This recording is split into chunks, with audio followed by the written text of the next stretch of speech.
One of the many things that The Leftovers has done so phenomenally well is construct these episodes that feel essential to the larger narrative, as well as complete and cohesive all on their own, telling these mini stories with their own unique arc week to week. And Lindelof has only further showcased the uniqueness of each of this season's episodes by underscoring their opening title sequences with a different song each week, which, as the showrunner himself described it, is meant to act as an overture for that hour of television.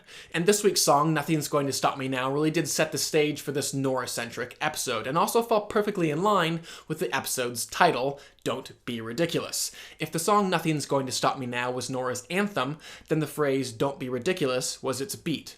The character would not be stopped because anything explicable or possibly supernatural, whether it was the Book of Kevin, a faulty ticket booth, a malfunctioning GPS, a broken permit machine, or anything else, could simply be dismissed by her when labeled as ridiculous. The more that she charged forwards, however, the more that pursuit of truth felt like her coping mechanism. A mechanism that likely came into existence the day that she saw her childhood home go up in flames, her parents inside.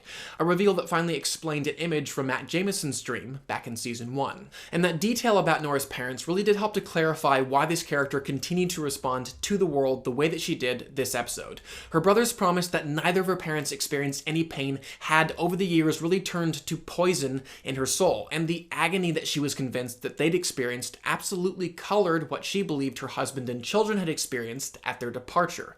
And the misery of living with that belief, that guilt, and that feeling of helplessness just continued to drive Nora's actions. And really the idea of coping mechanisms was seen throughout this entire episode. Matt had his faith, Sandy her devotion, Kevin his book, Erica her trampoline, and Pillar Man his suffering. And speaking of the Pillar Man, I found it particularly effective the way that they flash back to his plummet off the tower. It's cutting nearly identical to the post-departure suicides flashed back to in episode 1 of season 1, which only further robbed the Pillar Man's death of beauty and meaning. I have to also say I really love the inclusion of that killer whale photo, as it very poignantly reminded us, the viewer, that this man, and indeed all people, are so much more than they may externally appear.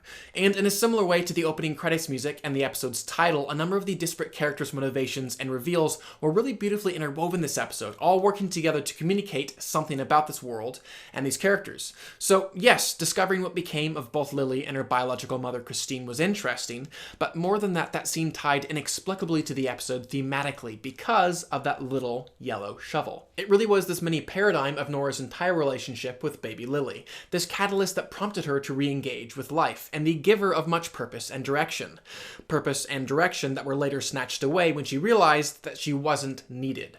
But even still, even after walking away, she still found that she carried with her a stinging reminder of that time. And of course, the same could be said of Nora's tattoo, this self-inflicted reminder of what she couldn't keep and what she couldn't protect, and for which she must suffer. Which really was why she was pushed to hysterics when Kevin stated, "Let's have a baby together." Nora would not be self-inflicting any further reminders or introducing anything more into her life that she couldn't control.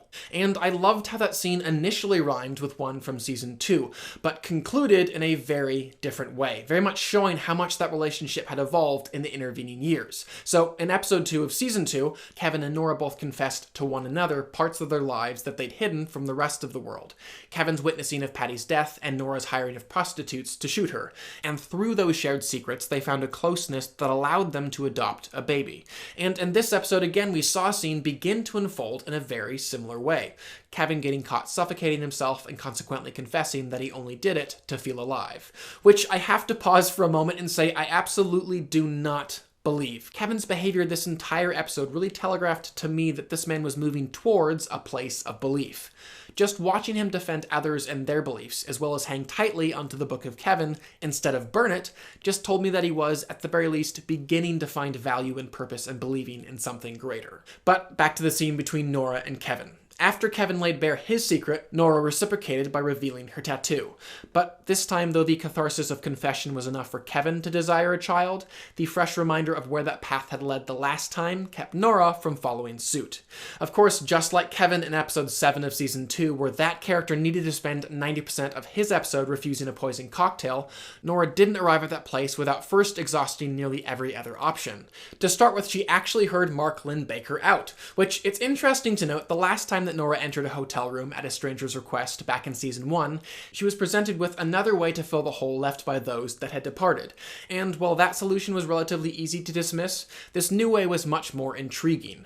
And that intrigue only grew as Nora pored over the testimonials of all those that had come before. A body of evidence that was presented quite literally from the exact same angle as the DSD evaluations that she knew so well. But here, instead of perceiving the fog of lies, she only saw the clarity of sincerity. And Tommy's stopping of Nora on the bridge back into Jordan only further backed her into that corner. A location choice that was wonderfully symbolic in and of itself. Like it had become for so many people, Jordan was now this place of safety for Nora. And right before she could re-enter it, a place over which she had finally found a modicum of control, she was stopped. And of course, I can't close things out without at least broaching the episode's end and throwing out one theory as to what it all might mean.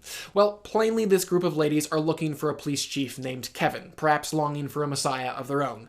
And though the one they found was having similar issues with wildlife, in his case kangaroos instead of deer, the ladies clearly didn't know exactly who they were looking for. Timeline-wise, given the age of Garvey Sr., it doesn't appear that this is set in all that distant of a future, which makes me think they know of Kevin not through the book written by Matt Jameson, but rather through Kevin's father. After all, Garvey Sr. did talk to his son while he was in purgatory and could therefore inform others of his round-trip visit to the beyond. Whatever the case, though, what seems most important to me are the similarities between these women and the characters found in the prologue of Season 3. Both are acting on partial information in their quest for something greater, making me think that their search will be just as futile. Those are my thoughts anyways on this week's episode. Thank you so much for watching, guys. Definitely comment below and let me know what you guys are thinking of this third season of The Leftovers. And also, one last theory that I would love your opinion on. What if the old Nora that we saw at the end of episode 1 of season 3 isn't in fact old at all, but just recently blasted by a whole bunch of radiation? Definitely comment below and let me know what you guys think of that as well. And finally, please do subscribe. I'm going to continue to review films and television on this channel, and I would love for you to stay up to date on all of those things. But for now, I'm Chris Hartwell. This is The Heartbeat. Thank you for joining me.